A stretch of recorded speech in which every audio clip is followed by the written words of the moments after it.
Hola, hola amigos, bienvenidos a un nuevo episodio de La Cueva Blanca, el único lugar donde siempre y para siempre las buenas y malas vamos a hablar del Real Madrid. Esta vez, por supuesto, reaccionando a lo que fue esa dolorosa y categórica derrota del equipo en el Emirates Stadium ante el Arsenal en ese partido de ida de los cuartos de final de la Champions. 3 goles por 0. Derrota dolorosa, pero que por supuesto, bueno, dentro de lo que podamos, vamos a analizar lo que nos dejó y lo que pensamos, ¿no?, de este partido y lo que puede ser la perspectiva para la vuelta la próxima semana en el Santiago Bernabéu. Recuerden suscribirse, comentar y compartir, dejarnos sus sensaciones de esta derrota del día de hoy y por supuesto tendría que estar, como no podría faltar, como siempre y para siempre, para analizar lo que fue este partido del día de hoy, el señor Álvaro de las Mercedes Goncalves.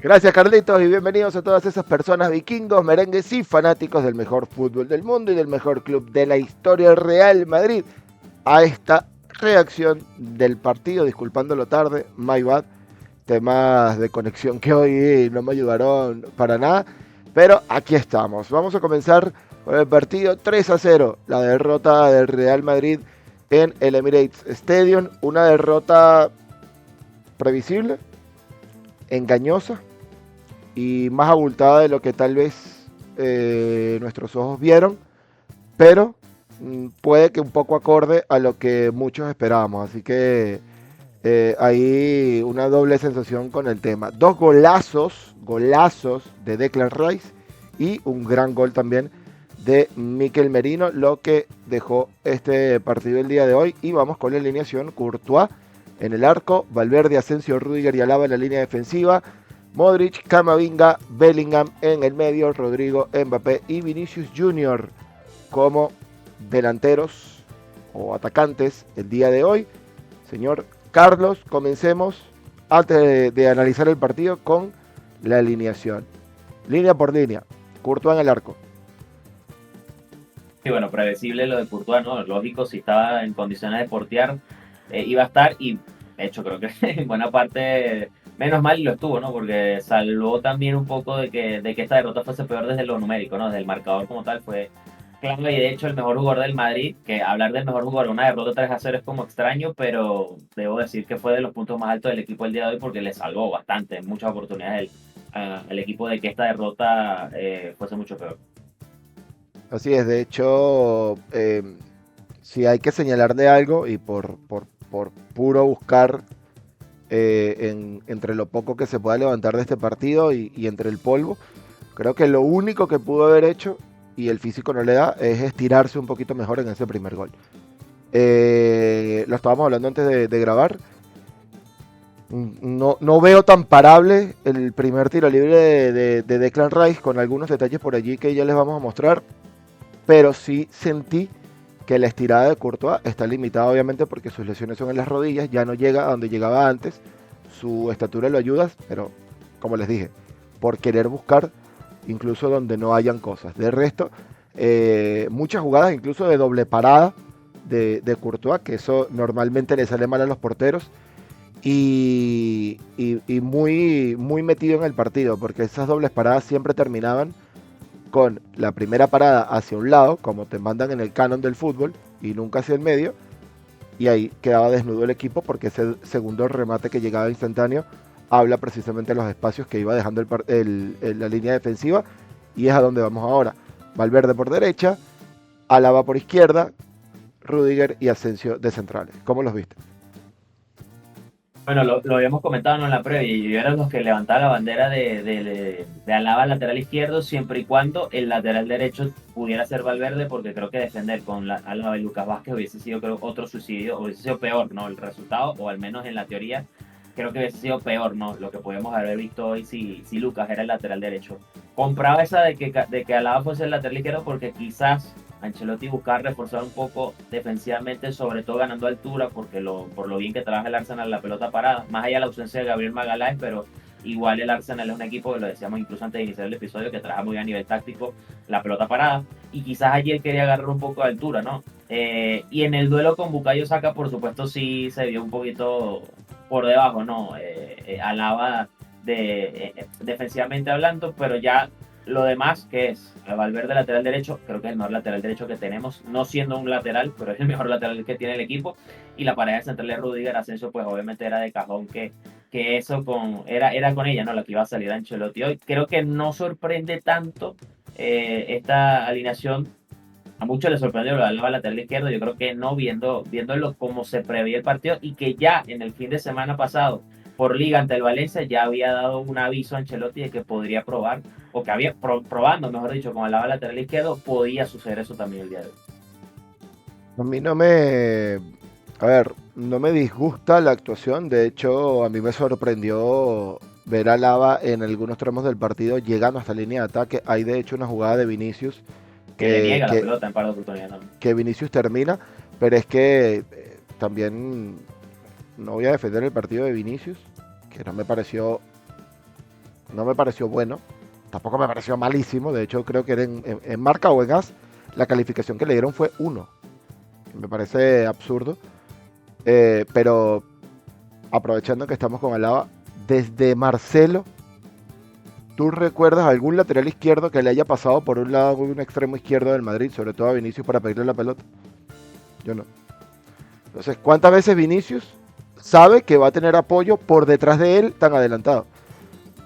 O sea, también hay cosas o sea, hay automatismos a los que no podemos eh, exponer a determinados jugadores, porque es que por inercia, un jugador como Vinicius siempre va a buscar terminarla y eh, tampoco es que pase muy frecuente. Normalmente el que puede pasar por allí es Mbappé, Rodrigo o Bellingham, y Vinicius no estaría tan escorado a la izquierda. Pero Alaba creo que es el que hace la falta del primer gol. Sí. Creo que podría ser ese lunar. Y de igual manera, ya cuando entremos directamente a partido, te diré por qué no me gustó lo de Alaba, que a nivel conjunto fue de donde terminó afectando. Ahora, a nivel individual, me parece que estuvo correcto y ya. Solamente esa falta, que bueno, no es una falta propia de un jugador de esa experiencia, por el sector en el que está, pero, pero poco más que decir. O sea, dentro de la línea errática que tuvo el equipo. Mediocampo de 3, Modric, Camavinga, Bellingham. De hecho, te decía cuando salió la alineación, ¿no? Del partido, que creo que era la primera vez que estaba tan cerca de lo que podía haber sido el 11 del partido, ¿no? Del equipo, y porque te hablaba de que, bueno, de pronto Modric podría tener espacio en este juego para, bueno, intentar controlar un poco la pelota, intentar controlar al Arsenal, cosa que no pasó, obviamente, ¿no? Creo que el equipo se vio en el centro del campo. Me parece que se terminó imponiendo Thomas Partey con Declan Rice y también Odegaard. Creo que si vamos a ese mano a mano contra los tres del Madrid, pues creo que el Arsenal fue también allí superior.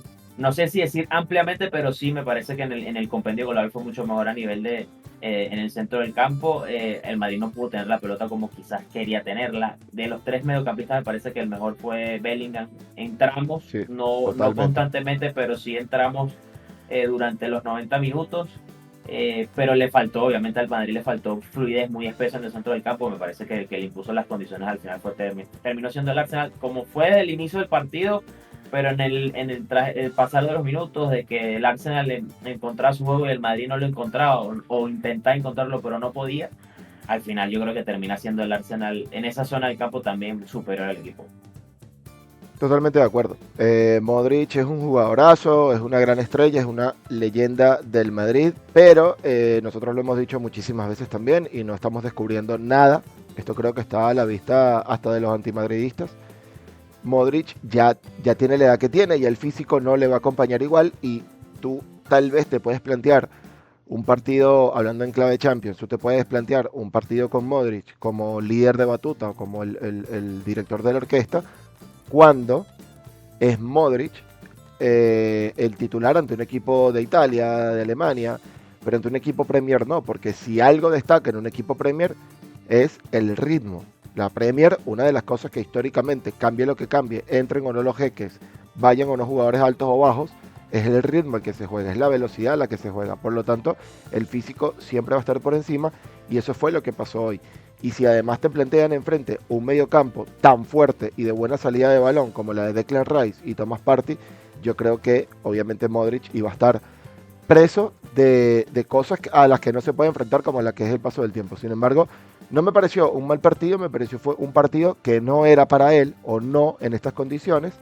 Lo hubiese visto más de cambio, pero también hay que decirlo todo, ¿a quién ibas a poner? No, tampoco tenías otra opción. Entonces, eso, o sea, me parece que las circunstancias no estuvieron del lado del Madrid como para plantear un partido con opciones, y no es excusa, porque también el Arsenal tenía determinadas bajas. Que las bajas del Arsenal venían con algo de recuperación, como la de Ben White, como la de Saka, sí, pero al margen de eso, pues no tenía muchas opciones hoy el Madrid como para inventar. Y en cuanto a Bellingham, me parece que sí, que estuvo bastante bien. Eh, pero lo mismo, cuando en cada una de las jugadas tú terminas con la pelota dominada después de un choque, después de una caja, a los mediocampistas lo que más los desgasta es precisamente la brega, la lucha.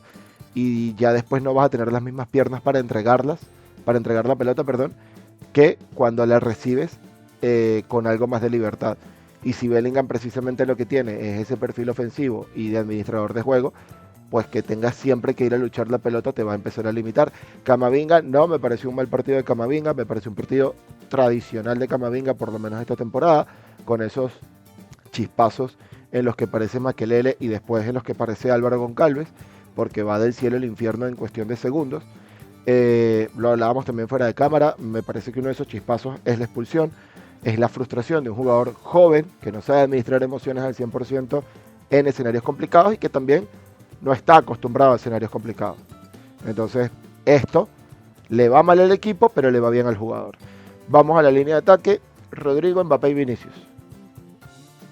Sí, la línea de ataque, bueno, sin sorpresa, obviamente, sabíamos que iban a ser los tres de arriba. En este tipo de partidos, obviamente, Ancelotti no va a dudar en ponerlos. Yo creo que en general, eh, yo creo que aquí se puede evaluar desde la efectividad que pudieron tener en las ocasiones, las pocas que tuvo el Madrid. Y bueno, en ese sentido también, pues la nota, por supuesto, es negativa. Mbappé tuvo mano a mano en el primer tiempo contra David Raya. De pronto, no lo voy a, o sea, no lo voy a liquidar, por decirlo de alguna manera, que no es la intención tampoco, pero bueno, le voy a darle el beneficio de los dos porque quizás venía en velocidad por izquierda, escorarse hacia el cuerpo hacia un lado para pegarle con derecha, colocar quizás es por la velocidad de la jugada, le costó en el momento y no le pegó con total comodidad y al final, bueno, terminó casi que rematando al muñeco.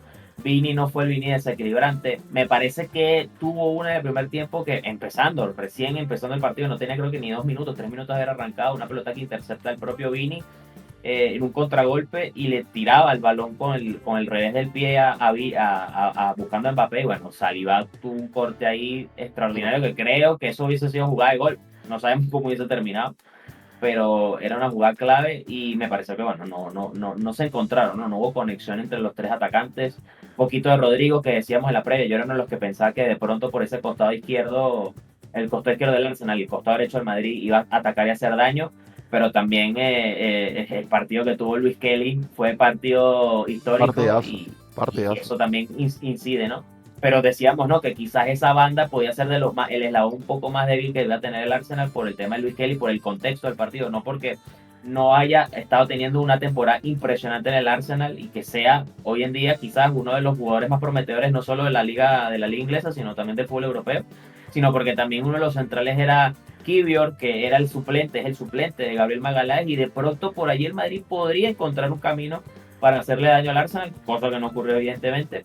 Y bueno, al final, como el compendio general del equipo, bueno, muy bajo lo del equipo en ataque, muy poquito de Mbappé, muy poco de Vini, muy poco del propio Rodrigo. Por supuesto que es un jugador que en este tipo de partidos, en este tipo de noches suele aparecer y muy bien porque ha dado bien demostrado en las últimas Champions de la última temporada. Antes de darte mi opinión del ataque, ¿cuál fue tu visión del bloque? Estoy buscando la alineación del Arsenal porque con el tema del internet fue imposible hacer muchas cosas que quería hacer. Y como para repasar un poco, tenía por ahí algunas dudas en cuanto a los titulares. Dime, o sea, ¿cómo viste el partido como bloque? Del equipo en general, ¿te refieres? Sí, claro, el Madrid, exacto. Al margen de las líneas individualmente, ¿cómo lo viste en bloque? No, es que lo que hablamos antes de finalizar, de empezar el episodio, ¿no? Esto es un tema de consecuencias que ya vienen mostrándose y son síntomas que ya hemos visto desde hace rato. Un equipo que no está bien trabajado, un equipo que no tiene una idea clara de juego, que cuando se tiene que enfrentar a un equipo que por el contrario sí lo está, se le ven las costuras.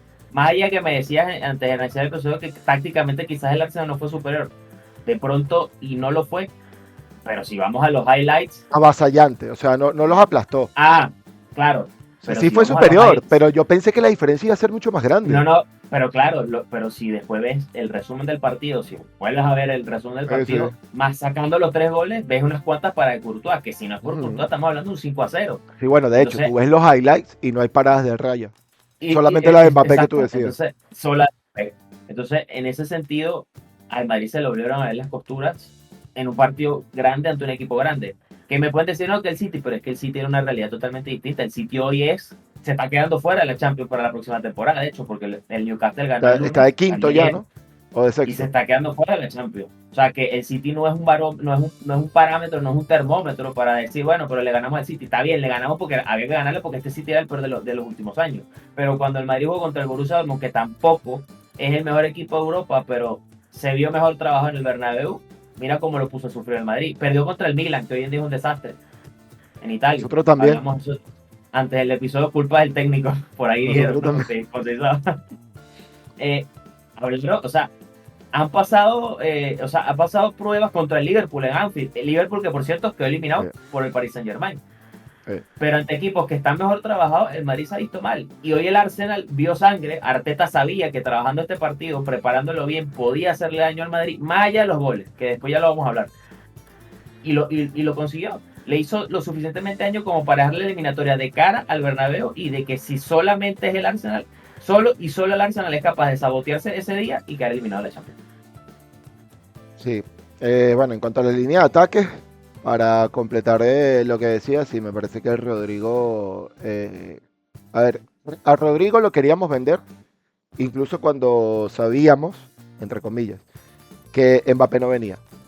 O sea, mira, no, nos olvidamos de Mbappé, pero igual hay que vender a Rodrigo porque te está generando un peso por derecha, no está haciendo diferencial. Y si jugando bien lo hace por izquierda y por izquierda tienes al mejor del mundo, pues entonces o eres suplente, que no quiere, o modificas tu posición. O se empieza a probar con un Rodrigo a los 10, que en algún momento él llegó a decir que era donde se sentía más cómodo, por izquierda y detrás de los delanteros. Ese Rodrigo levantó muchísimo cuando empezó otra vez el run de Mbappé y ahora sí parecía definitivo. Por esto que hablábamos el día que hicimos el tema del capítulo del análisis de lo que era Mbappé cuando llegaba y todo esto. Rodrigo, cuando viene Mbappé y Ancelotti le da las llaves y le dice, aquí son 3 delanteros o nada, pues volvió a bajar el nivel, se volvió a sentir confiado. Entonces Rodrigo es un jugador que al igual que Brahim, trabaja mejor bajo presión. Si no tienes esa presión, no funciona. Entonces creo que por ahí tenemos un debe. En cuanto a Mbappé y Vinicius, a mí me pareció hasta el primer gol un muy buen partido. Vinicius mucho mejor en la presión que con el balón en los pies. Mbappé mucho mejor siendo el jugador que abría espacios para recibir esos pases producto de las intercepciones que un jugador con el balón en los pies. Viene el primer gol, el equipo no reacciona, de hecho es tal cual lo que dice Ancelotti, que el partido se rompe después del primer gol y lo terminas de certificar en el segundo gol. En cuanto al bloque del equipo, yo creo que el planteamiento de Ancelotti fue correcto y el único error que podía tener en este partido lo tuvo, que fue el de darle 2 ideas en una y las 2 se contraponen. Si tú pones a Alaba por izquierda, tú ya le estás diciendo al equipo sin decirle que vas a salir a defenderte, sabiendo que tu otra opción era Fran García o Camavinga. No puedo poner a Camavinga porque entonces tendríamos un hueco en el medio campo que no podemos llenar por la sanción de Tchouaméni y porque no tienes otros efectivos, pues entonces pongo a Alaba. Eso es salir a defender. Si tú quieres salir a defender, no puedes salir con 3 atacantes.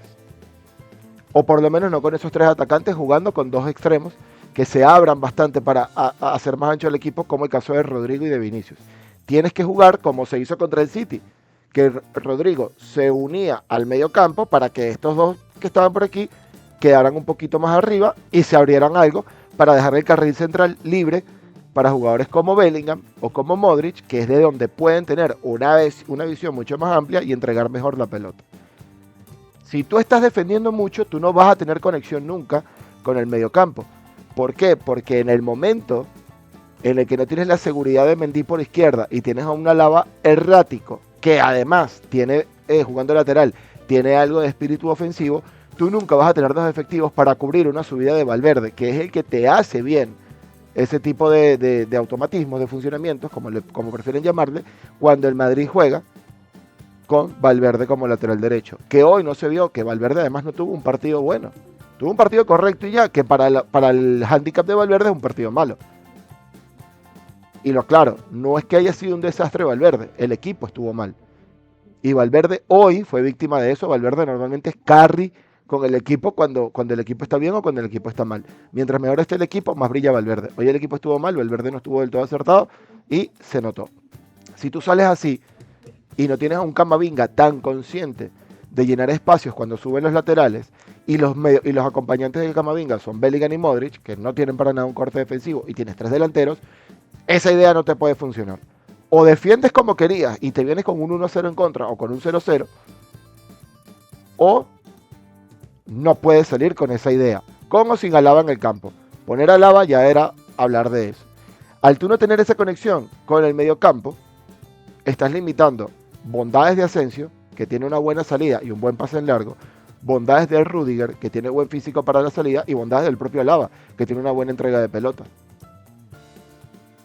Por otro lado, si tú pones a los delanteros a presionar muchísimo, buscando romper esa línea de mediocampo donde era superior el Arsenal, que en efecto fue lo que se hizo en esas intercepciones de Vinicius, ¿de qué te sirve entonces tener a jugadores como Alaba y Asensio, que no te van a poder mandar pases largos en los que son buenos?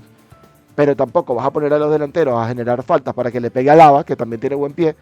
Entonces, ¿cuál es la lógica de tener esta alineación? Que repito, no me parece mala por parte de Ancelotti, me parece mal, o no mal, me parece que las propuestas dentro de esta alineación en algunos puntos se enfrentan y se contradicen. Y cuando vemos los cambios lo terminamos de confirmar.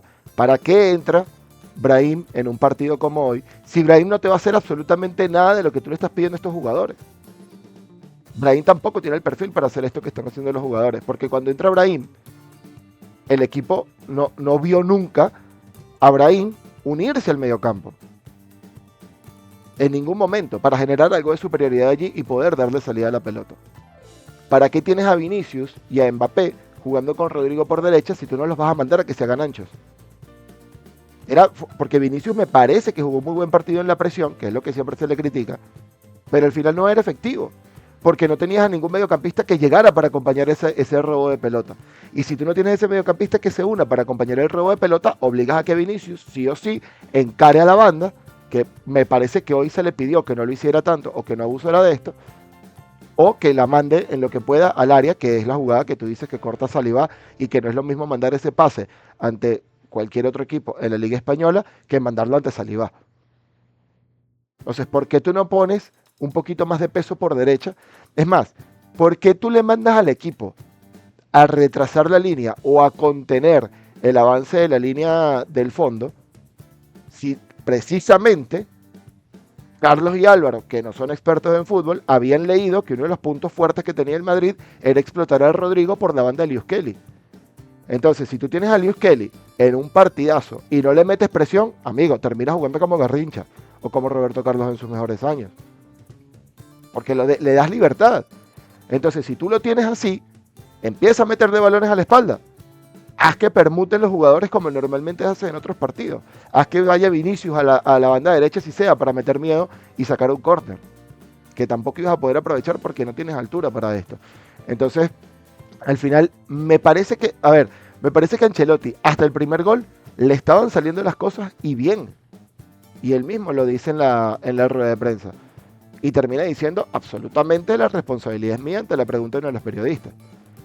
Porque obviamente el funcionamiento del partido no iba a responder hasta el minuto 90 si tú no tienes a los jugadores que necesitas para este tipo de ideas. La idea era acertada, un equipo que tácticamente te iba a pasar por encima. Ahora, lo que te comentaba al comienzo con respecto a Alaba, y lo que te decía fuera de cámara, que así como en su momento tenía rato viendo a Vinicius como en silencio, hoy también confirmo algunas otras cosas. No quiero ser sospechoso de de defender al 100% lo de Ancelotti, porque al final los entrenadores tienen que hacer su trabajo, pero también es verdad que hay determinados automatismos que tú no puedes hacer si tú no tienes por lo menos un equipo base durante toda la temporada, y Ancelotti no lo tenía, para nada. Si Ancelotti el descanso de Asensio contra el Betis y el descanso de Asensio contra el Valencia es realmente por el físico de Asensio, y es entendible porque Asensio viene de jugar una vez a la semana, por muy joven que sea, no está acostumbrado. Tal vez el año que viene puede jugar todos los días y no se cansa. Esta temporada se está acoplando físicamente. Entonces, ahí empiezan a confirmarse cosas para Ancelotti que no se pueden hacer durante la temporada si tú no cuentas con por lo menos 13 jugadores en todas las semanas para entrenar. Porque hay automatismos que no vas a poder absorber en el equipo. Porque si entra Brahim, te tiene que cambiar por completo la idea. Porque Brahim es un perfil totalmente diferente al Rodrigo. Y ya podremos entrar a debatir si la plantilla está bien confeccionada para el entrenador que existe. Pero si el entrenador tiene jugadores tan diferentes, entonces obviamente no estás haciendo el trabajo, no sacarle las mayores bondades, pero también es verdad que no ha tenido al equipo al 100%. Y por otra parte, se cierra el círculo o se cierra este ciclo. Fue contra el Arsenal que el Madrid termina de tocar fondo y empieza con esta reestructuración para comenzar a plantarle cara al Barcelona y armar una plantilla con jóvenes que pudiera revitalizarse y poder volver a mandar en Europa. Y otra vez contra el Arsenal te llevas un varapalo en la cara, porque no es que te ganó el City, que era otro todopoderoso de Europa, te gana el Arsenal, que con todo el respeto del mundo no es candidato a Champions, incluso después de ver lo que vimos hoy. Pero entonces este Arsenal te vuelve a pintar la cara, y al igual que en su momento veíamos como ese Barcelona dominaba mucho, pero cuando tú le ponías físico sufría un poco y el fútbol empezaba a cambiar, yo creo que otra vez el fútbol a nivel mundial está empezando a cambiar. Ya le cogieron el truco al fútbol físico y el de despliegue, otra vez con tenencia de balón, perfeccionando aquello que en su momento dominó Europa con Guardiola a la cabeza y ese Barcelona, y ya el fútbol físico no está del todo impuesto, y me parece que con el fichaje de Arnold hay muchas de esas cosas que se pueden solucionar en el Madrid. Pero, o sea, en líneas generales, eso es lo que veo del bloque, que también me parece demasiado aventajista hablar de paliza y hay que votarlos a todos, amigos. Si no es por esto que tienen ahí en pantalla ahorita, si no es por este gol que abre el marcador, no hay el mismo resultado y no habría las mismas sensaciones. Y aquí lo que te decía Es que a ver,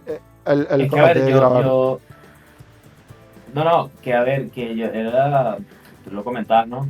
Evidentemente, por supuesto que el Cholo tiene responsabilidad de la derrota, él mismo lo dice, eso sin dudas. Por ejemplo, cuando comentabas el tema de que si, por ejemplo, un jugador como Lewis Kelly, que hoy fue una de las grandes figuras del Arsenal y del partido, por supuesto, no le ponías presión, por supuesto, para él eso era como pez en el agua, ¿no? Y eso se vio, se notó. El Madrid no ni siquiera inclinó un poco el ataque por allí, ¿no? Como para quizás bajarle un poco esa intensidad, no controlar lo que estaba haciendo, porque estaba destrozando ese lateral derecho del Madrid, que se suma y se fusiona con la mala noche que también tuvo Valverde.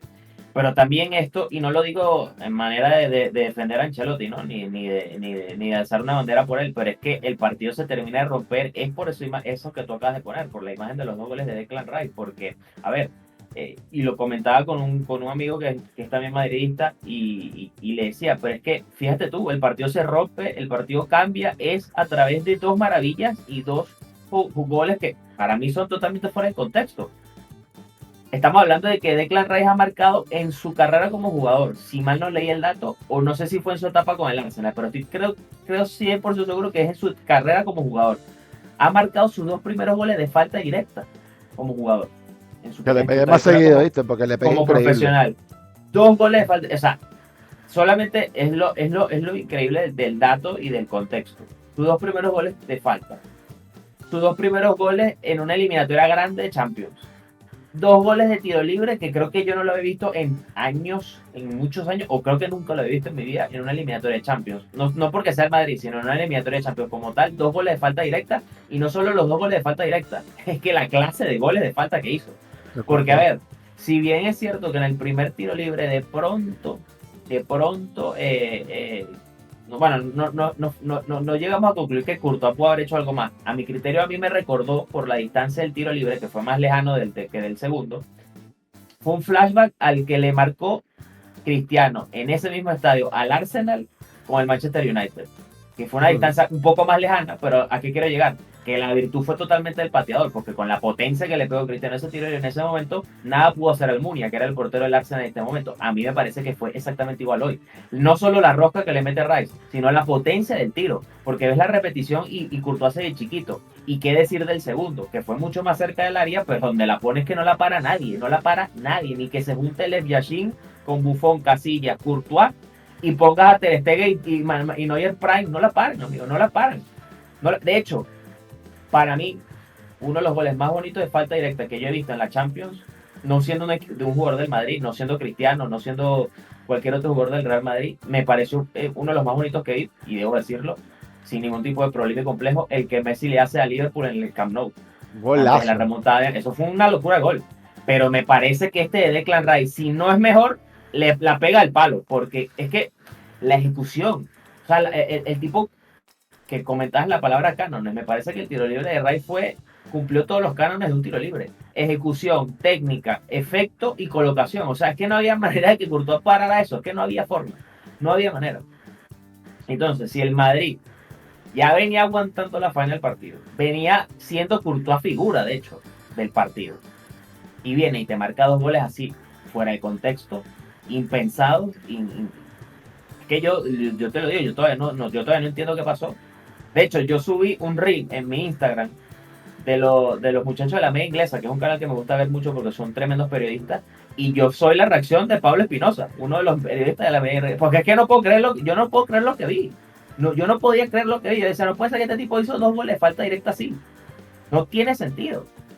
¿Qué quiero llegar con esto? Que aún con todo el desastre que fue el Madrid, la única manera de que el Arsenal tuvo para reventarlo fue de esa manera. No estoy queriendo decir que el partido no lo ganaba. Me parece que por la inercia del partido, por lo que estábamos viendo, lo iba a ganar. Pero no sé si por el 3-0 y no sé si le iba a quedar la eliminatoria tan de cara, porque el Madrid, ¿cuántas veces no lo hemos visto, Álvaro, salvándose contra las cuerdas en partidos como este, donde Courtois es la figura, donde Courtois saca todo y en un chispazo de Vinicius, pudiera haber sido Mbappé o Rodrigo, el Madrid viene y te empata el partido o te mete la eliminatoria y ya después el Bernabéu es otra historia. Pero la diferencia aquí hoy es que ya te matan en la ida, porque es que el Madrid tenías que ganarle así. O sea, más allá que el Arsenal fue mejor que el Madrid, le gana, lo termina de reventar es por 2 genialidades de Declan Rice. Por 2 genialidades de Declan Rice. Y eso, esto no lo quiero decir como para justificar a Ancelotti, no, pero es que no es mentira tampoco que el partido se rompe es por 2 genialidades de este muchacho. De hecho, hoy le ganan al Madrid siendo Madrid. Exactamente. Hoy le ganan al Madrid siendo de Madrid. las cosas imponderables. De sacarte de la nada. Del fútbol. Sacarte de la nada son una individualidad. De las cosas por las que me hacen amar este deporte todos los malparidos días de mi vida. Porque con goles como estos, yo digo, es que es por eso que este deporte es hermoso. Hermoso, es increíble. O sea, no hay otra manera. Yo no me imagino cómo se sentirá un hincha goner en este momento después de ver esa vaina de Declan Rice. Partido histórico. Y en su estadio. En su estadio, partido histórico del equipo. Muchos dicen, yo no comparto mucho eso, pero está bien, lo entiendo, porque el Arsenal se merecía quizás un partido como este grande en Europa ante un grande. Me parece genial. Después la realidad en la Premier es otra, pero en Europa lo hizo. Entre su gente, en el Emirates, y con 2 goles que probablemente sean de los más bonitos en la historia de la competición. Es imposible no querer amar el fútbol. Y como lo decíamos antes de iniciar el episodio, yo no estoy molesto por la derrota, no me duele la derrota, porque era algo que también veníamos viendo de hace rato y el Madrid estaba tosiendo. Ya, no es que no te duela, es que te lo esperabas. Exacto, duele, pero ya sabías que venía el coñazo. Pues. Sí, duele, pero ya estabas herido. Duele, pero no tanto, quizás, duele, pero no tanto. Claro. Pero también hay que decirlo, pasó porque este tipo hoy amaneció iluminado, que es un jugadorazo, por supuesto. O sea, lo que pagó el Arsenal por Declan Rice, ahí está. Para eso lo trajeron. No para que hiciera este tipo de goles, digo, pero el valor de él como jugador se puede entender por este tipo de cosas que hizo, como las que hizo el día de hoy. Sí, tal cual. Y está bien, y le ganó al Madrid siendo superior, eso hay que decirlo de entrada, pero lo que terminó de desactivar y de destruir todo, fue esos goles. Sí, de hecho, bueno, nosotros lo hablamos en el análisis, ¿no? Que la frase que yo le ponía a Declan Rice es que era un jugador al que todo el mundo tiene presente, pero no es como ese gran jugador, ¿no? No es como el que tú pones, porque es una gran Claro. diferencia como tal vez Thomas Partey, que se le nota, que es diferente en físico, Odegaard con la pelota, pero Declan Rice era diferente en todo, silencioso, hoy nada silencioso, pero, pero al final, mira, a mí me sorprende ese dato de que no tenga casi goles de tiro libre, porque le pega increíble. De hecho, aquí lo que te voy a explicar, De hecho, no había marcado. Y de hecho, bueno, creo que no se conoce como un especialista como tal no, no, de no, falta directa. no digo especialista, En- pero le pega bien, le pega súper bien. Los dos goles no, hoy fueron golazos. ya después de hoy, es más, de hecho, Inglaterra ya gana ahí un efectivo con pateadores de tiro. Por cierto, aquí cambiando el tema, gol del Caracas a última hora. Yo no sé cómo va el partido, pero gol del Caracas en Copa Sudamericana. Disculpen el volantazo ahí El- pero lo vi ahí que está celebrando el Caracas. eh, No se conoce como un especialista, pero ya Inglaterra, y me imagino que Tuchel, al ver estas dos locuras de Ray, dijo, bueno, aquí aparte de Kane, tengo otro gran pateador, y de Trent Alexander-Arnold. O sea, porque no, increíble. acá en la imagen lo que te quería mostrar, y a las personas que nos están viendo, es que en este achique que hace Camavinga, le da el espacio a Valverde que al girar se termina de quitar Sí, en la barrera. Pero, ¿por qué tengo esta captura? Porque cuando tú ves la posición de la pelota, cuando empieza la rosca, no, absurdo. lo más que podía pasar es que Valverde se hubiese quedado de frente y la buscara con la cabeza, que, amigo, o sea, si no lo hace, no lo critico, es tu salud mental y tu salud craneal. O Sí, sea, sí, no, no, bueno. no, en serio. Es más, yo recuerdo así rapidito un tiro libre, creo que fue el Valencia, ¿no? Lo que no recuerdo mucho es el rival. Xavi Alonso brincó de frente, la pelota venía y él buscó dar del cabezazo y la rechazó. Creo que es el único que he visto haciendo eso, al igual que los locos de la historia como Japstan, ¿no? O Nemanja Divic, que una vez en el piso buscó parar un disparo Ah, sí, sí. con la cabeza. O Eh, el Chicharito que hizo un gol de cabeza así cayéndose con el Manchester, ¿recuerdas? En una con de los esas ictas dientes, contra el Chelsea, con creo los que fue en su dientes. debut. Él Oh, sí, le pegó ajá, en la boca totalmente, y él después decía my teeth, que era con los dientes. totalmente Eh, antiestético, sí, sí. y en esta imagen se ve cómo en esa estirada de Courtois él va a buscar apoyarse en la rodilla izquierda, que también se le lesionó, y obviamente la estirada no es completa porque aparte de la lesión que tuvo, pues obviamente vas perdiendo con el tiempo físico. ¿Por qué les traigo esta imagen? No estoy diciendo que Courtois esté mal, no estoy diciendo ni siquiera que Camavinga esté mal. Eh, Me parece que lo lógico era brincar como brincaron Bellingham y Rudiger, igual el instinto te lleva a hacer esto, pero que incluso aunque se hubiesen quedado de frente, ahí la distancia de la pelota te muestra claramente que no había opción de detener ese tiro libre, más allá de mandarle un córner, que sí, obviamente es mejor un córner que un gol, pero que de igual manera el Arsenal fue superior, iba a terminar ganando este partido de la manera No, que fuera, tal vez menos abultado. Ahora, porque dijiste algo que a mí me parece súper importante y aquí sí vamos a mirarnos a los ojos a todos. El señor Arsenal es pecho frío. La sensación de hoy no fue superioridad absoluta, que sí, más que el Madrid, que sí, resultado abultado,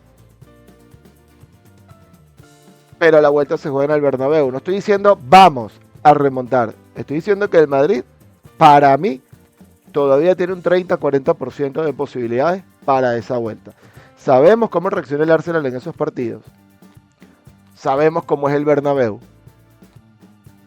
y una de dos, o de aquí, en el mismo tren de Ancelotti, se van 3 o 4 jugadores al final de temporada, después de cómo los recibe el Bernabéu, o el Madrid pega un volantazo en el Bernabéu y termina de encaminar la Champions, al menos con personalidad.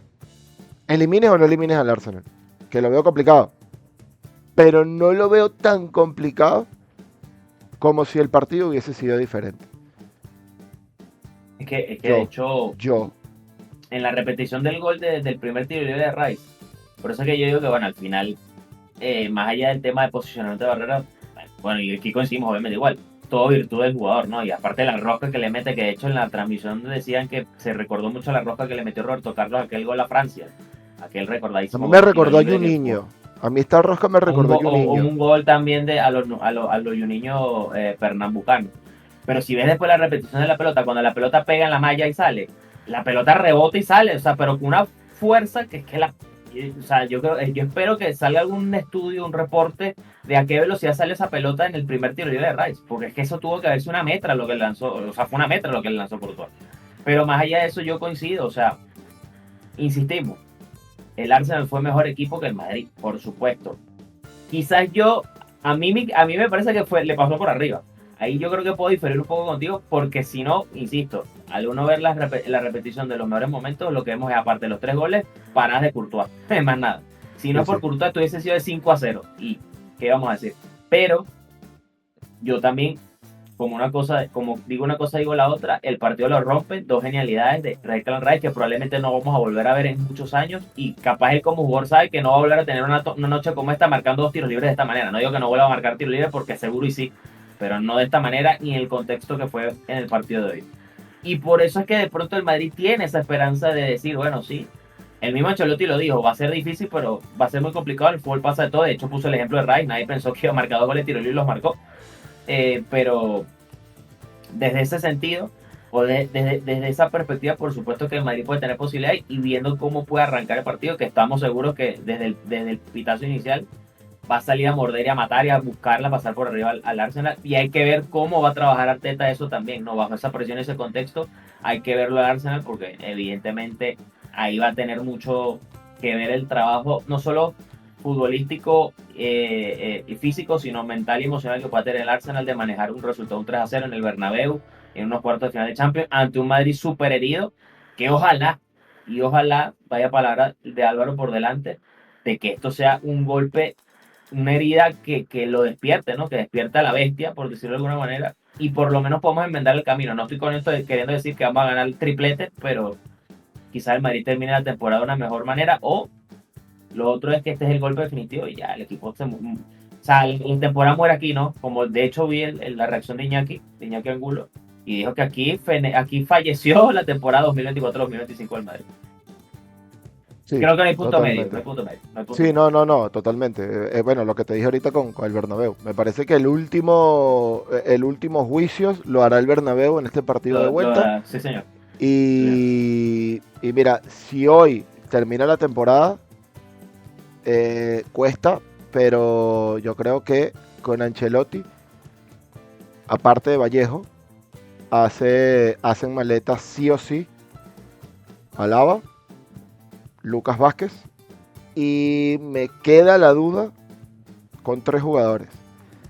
Y te los voy a decir en el orden en el que más probabilidades tendría de salir, al que menos tenga, según mi percepción. Naim, Rodrigo, Camavinga. Me parece que esos 3 pueden ser ventas dolorosas. Brahim el que más, o sea, el que más opciones tendría de salir. Y Camavinga el que menos. Pero creo que ellos 3 tal vez puedan hacer maletas, porque no están reaccionando bien a las circunstancias, y Rodrigo puede ser una buena venta para que te traigas a un jugador bueno con ese ingreso que te solucione en el mediocampo. Obviamente cambiaría la idea del Madrid jugando con Mbappé y Vinicius como atacantes, y bueno, tienes a Hendrik de revulsivo. Es lo Por que, cierto, bueno, que me y pareció Modric. Y Modric también, pero lo de Modric que no. sí me sorprendió que no le diera minutos un ratico, que sea a Hendrik y a Güler. Hizo 3 Al final no cambios, iba a Carlos. cambiar nada. Hizo 3 cambios. No, O al sea, final no iba a cambiar nada, pero si no vas a cambiar pero nada, a ver, si tú no vas a cambiar, ahí sí me encabrona Ancelotti. Si no vas a cambiar nada, claro, es que eso voy. si no vas a cambiar nada Dale, y estás. dale minutos, métele. Mira, lo único que se me viene por la mente es si los meto, me pueden hacer un gol más y es más difícil remontar, y está confiando en la remontada. Es lo único. Porque si haces 3 cambios y no metes a Güler y a Hendrik, no me digas después, es que todavía no tienen experiencia. Pero ¿cómo la van a tener? Si no lo Joda. das. Es que, a ver, yo puedo Esa- entender el cambio de Fran García, y puedo entender el cambio de Lucas, más allá de lo que ya hemos dicho de Lucas, porque en su imaginario dijo, no quiero que me haga más goles, porque Valverde y Alaba no están bien. Está bien, yo lo puedo entender, pero ajá, te quedan todavía 2 cambios más, porque no le das minutos a ellos dos. Si Brahim, como tú le decías, no te va a cambiar nada, no va a cambiar nada de lo que ya se ha visto en el partido, dale minutos a los dos chamos, porque al final eso es lo que ellos necesitan. Y Hendrick viene con confianza, viene con ganas de minutos. No sé si Guller, pero sí Hendrick. No te iba a hacer un gol, probablemente no. Pero es lo que tú dices. No, que no tienes experiencia, pero ¿cómo la van a ganar si no le das minutos? Así sean residuales en un partido ya definido y en un partido que no se iba a jugar nada el equipo, por lo menos hoy. Pero es que no lo hace. Y en la semana que viene menos van a jugar. ¿Cómo saldrías tú en la vuelta? Mendy se recupera, no estoy claro. Creo que sí. Bueno, creo que es el mismo 11, pero con Mendy en la lateral izquierdo. Ah, y por supuesto Tchouaméni en el pivote en lugar de Camavinga. Pero Valverde lateral derecho. Yo, tomando en cuenta que es un 3-0, yo insisto, desde que te conozco lo he venido diciendo, y más ahora, yo saldría con Rudiger, Asensio, Alaba, Valverde como carrilero derecho, Fran García por izquierda, me encantaría que fuese Camavinga, pero la expulsión no se lo va a permitir. Tchouaméni por delante de los centrales, Valverde, Modric, Bellingham, Vinicius, Mbappé. O sea, tú quieres línea de 3 central. Claro, línea de tres centrales. Yo digo algo. Línea de 5, o sea, línea de 5 en el medio, y que Bellingham sea el que te arme el rombo en el medio con Valverde, Modric y Tchouaméni, y el que te arme el tridente de ataque, y siempre por el medio con espacios para jugar hacia las bandas para Mbappé y Vinicius, Sí. que se pueden permutar, y cualquier balón que quede rifado en el medio, que le pegue Bellingham, que le pegue Valverde o que le pegue Modric. Yo te digo algo. Ese 11, o sea, por cosas de la vida, Carlo Ancelotti, que ya no sé cuántos años tiene hoy, llegara a modificar su sistema de juego, va a pasar. como él la vino jugando desde que está en Madrid, eso ocurre. Yo voy a ser el primero en, no sé cómo, pero alzar la bandera para que el Madrid te contacte y te utilice a ti No va a como pasar. el segundo del próximo entrenador. No va a pasar. Madrid de Ancelotti del próximo entrenador. Porque es que no, o sea, si eso ocurre, más allá del resultado, si eso ocurre, sería increíble, porque yo nunca en la historia de un técnico tan evidentemente de la vieja escuela, tan cuadrado quizás, por decirlo de alguna manera, con su manera de ver el fútbol, modifique el sistema a tal forma de que juegue con 2 carrileros, 3 centrales en el fondo y un rombo allí como lo hizo. O sea, si eso pasa me sorprendería, pero es que no tiene idea. Eso te iba a decir, es más, no, o sea, no te quiero bajar la bandera, pero es más probable que sin que pase me llame el Madrid y me contacte como el primer entrenador, como el segundo, como el primero, a que Ancelotti modifique algo. Porque es que además, yo hoy estoy tranquilo, pero creo que es mi cuerpo advirtiéndome que la verdadera rabia la voy a sentir en la vuelta. Porque Ancelotti va a salir hablando de remontada, pero va a salir igual que hoy defensivo. Así que, bueno. Vamos a ver cómo terminó la jornada. 3-0 la victoria del Arsenal, que acabamos de analizar en un extenso capítulo para ustedes. Y la derrota del Bayern Múnich en Alemania. Fue en Alemania, ¿verdad? Sí. Ante el... Victoria de oro. Sí, señor. Victoria de campeón, ¿oíste? Estoy viendo al Inter ahí medio campeón. Y, bueno, esa victoria. Por cierto, paradójico. ¿Quién hizo el gol del Bayern? Al que ya anunciaron que no renueva. Thomas Müller, histórico que se va, que no le vamos a hacer capítulo porque, primero, no es del Madrid. Y segundo, es partner y no queremos, o sea, si hay alguien odia al Barça y le hace bullying es Müller. Así que no le vamos a hacer capítulo para no hablar de cosas tristes de él, pero que sepa que es uno lo queremos. Uno y no. Lo queremos muchísimo. Me encantaría tener un jugador como él en el Madrid. Que parece, si tú le pones un uniforme de esos militares, pero de la Primera o Segunda Guerra Mundial, parece el propio general de alguna de esos comandos o divisiones de infantería de las Fuerzas Armadas alemanas. Müller es una skin de Fortnite. Müller es una skin de Fortnite. Total. Ah, pero ya va, ¿eso del skin es real? No. Yo No, algo una vez chico. escuché No. algo. Te estoy diciendo Exacto. en función de lo que dice. Bueno, no que yo sepa. No, No que no. yo sepa. Bueno, porque Fortnite se tira sus colaboraciones aquí entrando en un tema de videojuegos Sí, rápido claro. que no me Totalmente. sorprendería. Bueno, ya Un saben, placer. comenten, compartan, Ah, suscríbanse, denos su opinión, qué piensan del partido, qué piensan de lo que pasó, si hay esperanzas o no para la vuelta. Por cierto, que ojo, esto no es, o sea, ¿te acuerdas cuando te pasé el comentario de un suscriptor que nos escribió? Gracias por comentarlo, gracias por decir, Gracias, por formar parce. parte de la comunidad del parcero, sí. Él sí ve el video, sabrá que con él. No éramos que éramos negativos, era que estábamos tratando de ser lo más realistas posible de lo que pensamos y veíamos del partido de hoy. Y no nos Totalmente. equivocamos. Ojo, no Igual, queremos sacar bandera que sabemos mucho de fútbol, porque yo, la verdad, cada día me convenzo que no entiendo nada de este deporte, por más que lo sí. amo y es hermoso. Pero la sensación que el equipo nos transmitió, que por eso, de hecho, le comentaba a Álvaro que me ofusqué con un muy buen amigo que es milanista, porque quiso justificar a Ancelotti cuando yo vengo mamándome toda la temporada viéndolo y sé que no, o sea, hoy propiamente la culpa no fue de él tanta, sino quizás los jugadores tienen su responsabilidad, pero es que esto no estamos hablando de hoy, estamos hablando de la temporada en general y esto es una consecuencia de la temporada. Pero Bueno, en clave de lo que nos decía nuestro amigo el parcero, que nos comentó, no era querer ser negativo y no es que queremos llevarle mal la vida a la gente, es que estamos dándole nuestra impresión de lo que pensamos que podía hacer hoy, que por desgracia no fue estuvimos tan así. equivocados.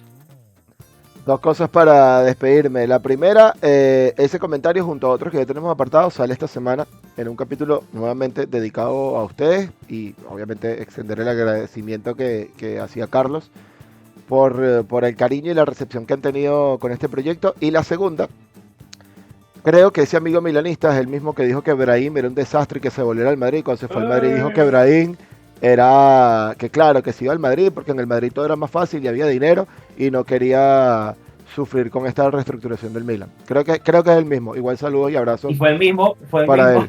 que hoy dice que Sergio Conceição es el principal culpable del desastre que es el Milan, el técnico. Sí, seguramente. Pero igual, no es nada en contra tuya, yo te quiero, tú lo sabes. Sí, amor odio. Cuídense mucho. Bye bye. Bye.